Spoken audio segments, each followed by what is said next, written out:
Hello everyone, welcome back to my channel. So friends, जैसे कि आप लोगों को पता है, आपकी जो बिहार शिक्षक भर्ती, नई शिक्षक भर्ती, वो आप लोगों की मिड अक्टूबर में आने की उम्मीद है और कहा जा रहा है कि लगभग 70,000 से 1 लाख तक की वैकेंसी हो सकती है। पर फ्रेंड्स, उसके पहले ये चीज़ लटकी हुई है कि जो अभी की शिक्षक भर्ती है उसका रिजल्ट अभी तक नहीं आ पाया है और ना ही उसकी ओएमआर शीट जारी हुई है।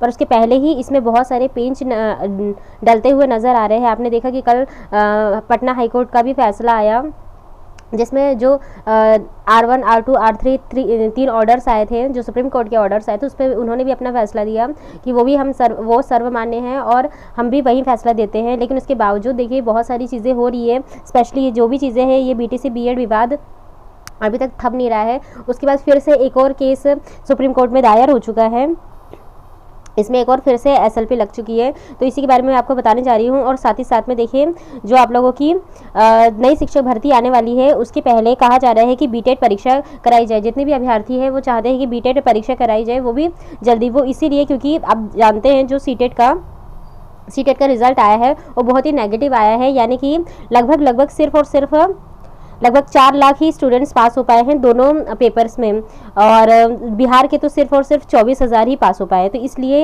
ये लोग कह रहे हैं कि सीटेट में इतना क्वालिफाई मार्क्स नहीं आ पाए हैं, जिस वजह से BTET पहले जो दूसरी शिक्षक भर्ती आने वाली है उसके पहले BTET हर हालत में करवाया जाए, वरना हम इसका विरोध करेंगे। तो इसके बारे में पूरी अपडेट लेकर आई हूँ। तो चलिए फ्रेंड्स, मैं आपको बताती हूँ।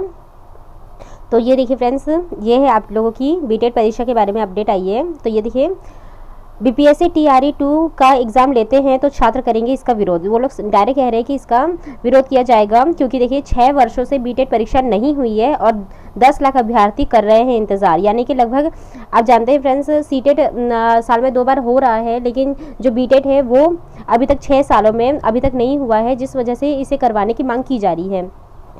तो ये देखिए फ्रेंड्स, राज्य में पिछले 6 वर्षों से बिहार शिक्षक भर्ती परीक्षा का आयोजन नहीं किया गया है। BTET की तैयारी कर रहे अभ्यर्थियों की माने तो 6 वर्षों में इस परीक्षा का आयोजन नहीं किया गया है। 2017 में 7 लाख से 10 लाख अभ्यर्थी इसका इंतजार कर रहे हैं। और छात्रों के अनुसार बिहार बोर्ड के अध्यक्ष आनंद किशोर से मुलाकात की, तो लेकिन उन्होंने कहा कि इसमें वो कुछ नहीं कर सकते हैं। उन्होंने कहा शिक्षा विभाग से आदेश होने के बाद ही BSEB परीक्षा ले सकता है। और अभ्यर्थी सोनम कुमारी के अनुसार कोई शिक्षा अधिकारी एक्ट के सेक्शन 23(1) में इस बात का जिक्र किया गया है कि प्रत्येक वर्ष राज्य में एक बार शिक्षक पात्रता का आयोजन करवाना है। इसके बाद भी BSEB ने परीक्षा नहीं ली और शिक्षक अभ्यर्थी अमित कुमार के अनुसार भी BTET उम्मीदवारों के साथ सरकार उदासीनता दिखला रही है। और जिस तरह से साल में 2 बार सीटेट की परीक्षा होती है, ठीक उसी तरह से बिहार में कम से कम 1 बार तो टेट की परीक्षा होनी ही चाहिए। सत्यम कुमार के अनुसार सरकार की BPSC से पहले BTET की 1 बार परीक्षा करानी ही चाहिए। और यहाँ देखिए, 2017 में हाईकोर्ट के आदेश पर शुरू हुई थी यह परीक्षाएं। तो अभ्यर्थी सत्यम ने बताया कि 2017 में पटना उच्च न्यायालय के आदेश पर बिहार शिक्षक पात्रता का आयोजन किया गया था। छात्रों के अनुसार पहले भी कई बार परीक्षा नहीं लेने को लेकर प्रदर्शन भी किया गया है, फिर भी परीक्षा नहीं ली जा रही है। और छात्रों का कहना है कि अगले कुछ महीनों में शिक्षक बहाली के लिए BPSC TRE 2 का आयोजन होना है। शिक्षा विभाग BTET लिए बगैर BPSC TRE 2 का एग्ज़ाम लेता है तो हम लोग इसका विरोध करेंगे। और सरकार को अगर शिक्षक बहाली के लिए BPSC TRE 2 की परीक्षा ले रही है तो भी BTET की परीक्षा जल्द लेनी चाहिए। तो फ्रेंड्स, सही बात है। देखिए, वैसे भी इनको कहना है कि 2017 से ये शुरू हुआ था और अभी तक कोई भी BTET की परीक्षा नहीं ली गई है।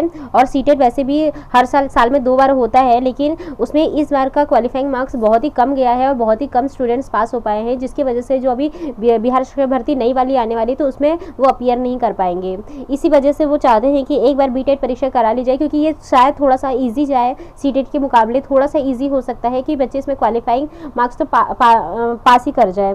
इसी वजह से ये लोग कह रहे हैं कि अगर ये नहीं होती है तो हम इसका विरोध करेंगे। यानी कि एक तरह से माना जा रहा है कि जो नेक्स्ट भर्ती भी हो सकती है कि लटक जाए। और अभी जानते हैं कि अभी जो ये वाली भर्ती है इसके भी लटकने के पूरे आसार नज़र आ रहे हैं। और देखिए, नियोजित शिक्षकों की बहाली से स्कूलों में शिक्षकों की कमी को दूर किया जा सकता है। शिक्षाविद गुरु रहमान की माने तो सरकार के द्वारा कई सालों से BTET परीक्षा नहीं लेना लापरवाही है। BTET की बहाली बहाली ली जानी चाहिए। पहले की वैकेंसी को पूरा नहीं किया गया है, जिस वजह से कई परीक्षा नहीं ली जा रही है। नियोजित शिक्षकों की बहाली से स्कूलों में शिक्षकों की कमी को दूर किया जा सकता है। कोचिंग संचालक राजकिशोर दुबे के अनुसार सीटेट की तुलना में बीटेट का सिलेबस कम कठिन होता है। तो ये देखिए, मैंने अभी आपको बताया फ्रेंड्स कि इसका सिलेबस थोड़ा सा इजी जाता है, जिस वजह से अभ्यर्थी चाहते हैं कि बीटेट के परीक्षा लेना पहले लेनी चाहिए, फिर सीटेट होनी चाहिए। तो यही बात है कि फ्रेंड्स किसी भी तरह से जो बीटेट की परीक्षा है वो लेने का ये लोग कह रहे हैं कि होनी ही चाहिए।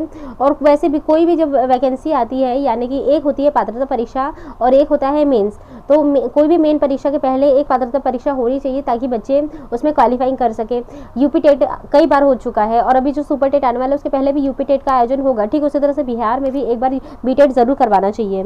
और फ्रेंड्स इसके बाद में और दूसरी न्यूज़ बताती हूँ। ये देखिए, यहाँ पर जो बात की जा रही है कि सुप्रीम कोर्ट में एसएलपी कौन सी दायर की गई है, तो मैं आपको इसी बारे में बताने जा रही हूँ। तो ये देखिए फ्रेंड्स,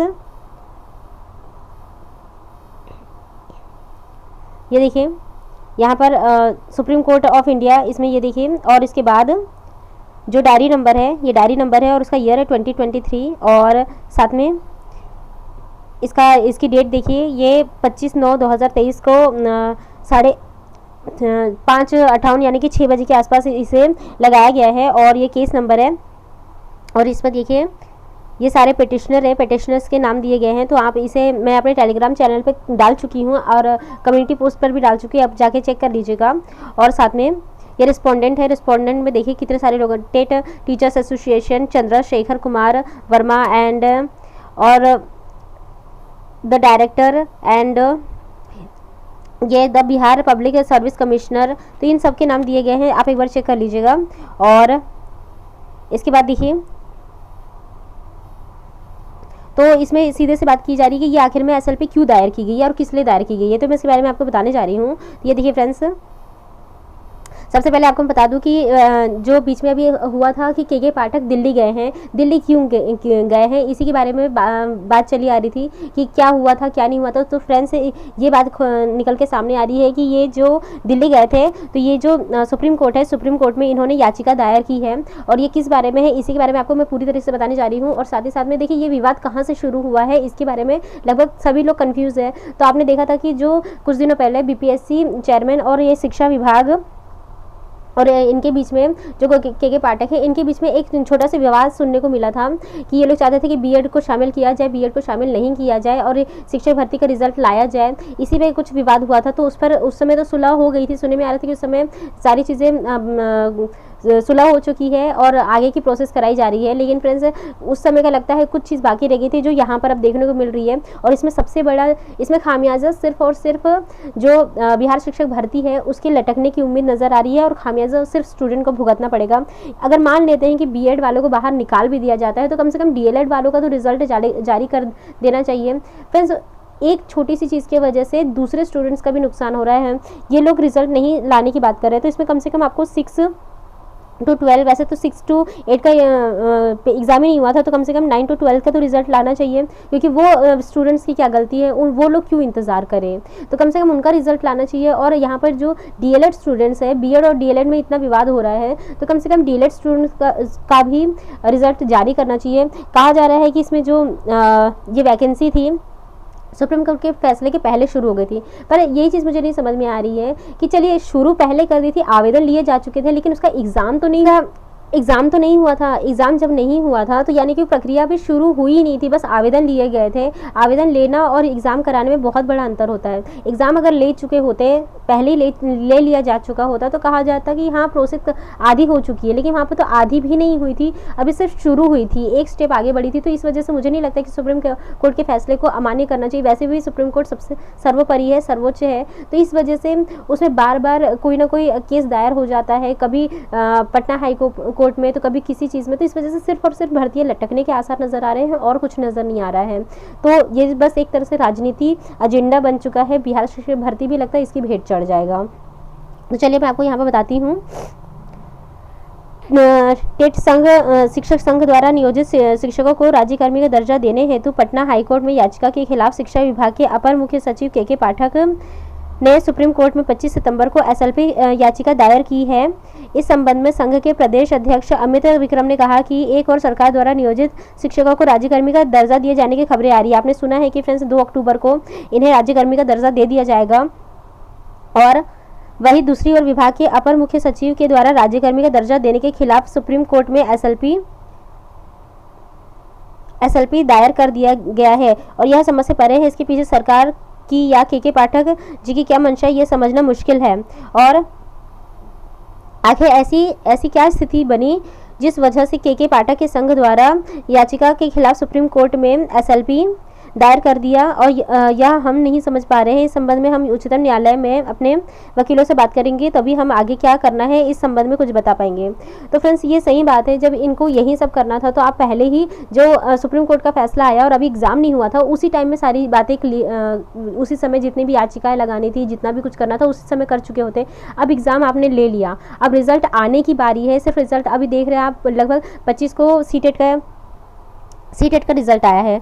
कहा गया था कि सीटेट के रिजल्ट के बाद ही ये इसका एग्ज़ाम जो हुआ है बिहार शिक्षक भर्ती का, उसका रिजल्ट आ जाएगा, लेकिन उसका रिजल्ट का अभी तक कुछ पता नहीं है। उसमें और भी बीच में कई सारी चीज़ें लगी, तो इसकी वजह से कहा जा रहा है कि मिड अक्टूबर में लगभग इसका रिजल्ट आ सकता है। उसके पहले OMR शीट आएगी। तो फ्रेंड्स सारी चीज़ें तो इस तरह से कन्फ्यूजिंग कर दी गई है। हर समय कोई ना कोई याचिकाएं लगती जाएगी और सुप्रीम कोर्ट के पास इतना टाइम नहीं है कि वो हर बार एक ही चीज़ को देखती रहे। अभी हमने देखा था एक और केस दायर हुआ था तो बीएड अभ्यर्थियों के द्वारा, तो उस समय भी इसको डिस्पोज कर दिया गया था। तो इस तरह से सिर्फ और सिर्फ टाइम वेस्ट किया जा रहा है और सीधे से ये समझ में आ रहा है कि जो बिहार शिक्षक भर्ती है वो कहीं ना कहीं इस राजनीति का एजेंडा बन के उसकी भीड़ चढ़ जाएगा। जहां रिजल्ट अक्टूबर में आने की बात की जा रही थी, वो लग रहा है कि फिर से 1.5 से 2 महीने ले लेगी और ये आपको लगता है कि अक्टूबर में नहीं नवंबर में देखने को मिलेगी। इस वजह से जो जितने भी कैंडिडेट्स हैं वो हताश भी होंगे और साथ ही साथ में उनका टाइम भी वेस्ट होगा। तो फ्रेंड्स मुझे आप ज़रूर बताइएगा कि क्या जो मैंने बातें कही वो आप लोगों को भी सही लगती है। बाकी जो भी नई नेक्स्ट अपडेट आएगी उससे मैं आपको बताती रहूँगी। मिलते हैं मेरे नेक्स्ट वीडियो में। Till then stay happy, stay healthy, bye.